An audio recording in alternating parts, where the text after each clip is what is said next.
out, when they released Yair Rodriguez, that I didn't think it was a great move for them to just release Yair like that. Remember, I told you guys one of the tactics, and this is just in the UFC. I mean, every promotion's guilty of this, but when they want to make a fight happen, and if the two parties are being difficult, meaning the two fighters, what they'll do is they'll release fake news. So when Yair tweet out fake news, it's a tactic, a marketing tactic that fight promotions will do all over the world, that will do to kind of create some sort of pressure on the fighters where they feel like they have to take it and let the fans down. So that's what happened. When Yair and Zabit was announced, they were fighting in LA, and then Yair put out hashtag fake news. When it was announced, kind of, right? And even Ariel, who's probably the most legit journalist by far, goes, hey, that's not a done deal. If we're not reporting it's not a done deal, they're still trying to figure it out. And obviously I'm close to Yair's situation with CAA. That's who represents me, who represents GSP, who represents a ton of guys. So I just go to them. I go to the horse's mouth when I want to know what's going on. But I don't make that stuff up. I'm not trying to, troll you guys or anything like that. So when they tell me what's going on from, what's exactly with the communications, and I see that the fight's being announced, I go, oh, there you go. There's the pressure for the kid they're trying to make.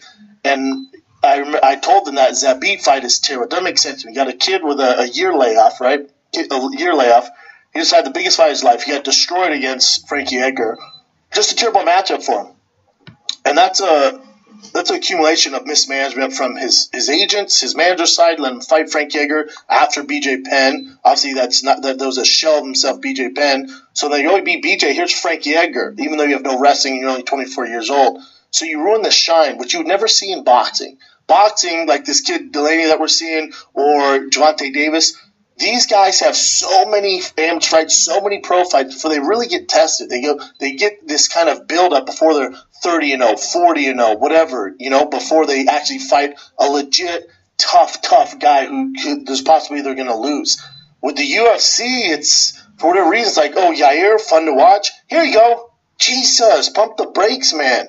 Because you got to mold this kid. You got to turn him into the superstar. And he has to pass these tests, and he has to do this and that. But what you don't want to do is have his star run out of fuel and out of confidence because you're giving him terrible matchups. That BJ Penn is a confidence booster. Frankie Edgar's a career ender. And I don't think he's ever been the same. And I say this with fighters. If you look over the years, whenever a fighter loses, when they're chomping at the bit to get back into the octagon, or a boxer losing, they're chomping at the bit to get back in there, that's a fighter. That's their passion. When you see these long layoffs via Nate Diaz, via Conor McGregor, go through the list, person only fighting once a year, Ronda Rousey, these long, Brock Lesnar, these super long layoffs, it's a red flag. It's a red flag. Red flag indeed. That was audio from Below the Belt. Brendan Schaub. Shout out to Brendan Schaub and Below the Belt, Chin, the whole team.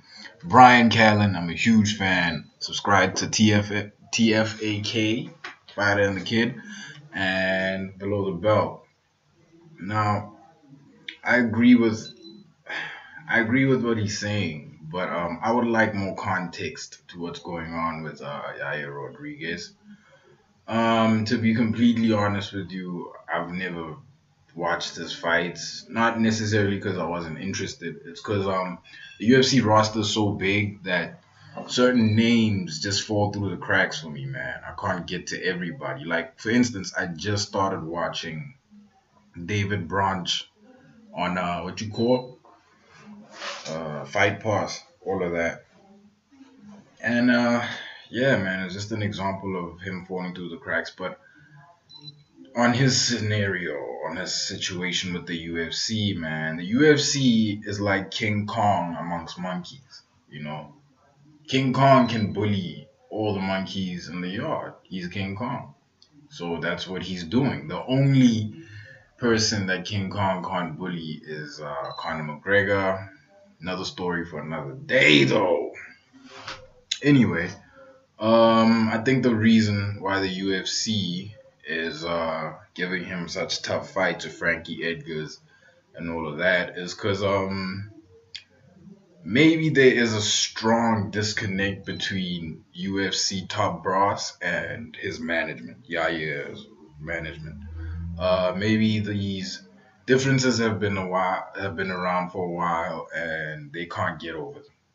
And Yair is taking the punishment for that, explaining the fact that he's had tough fights and year-long layoffs.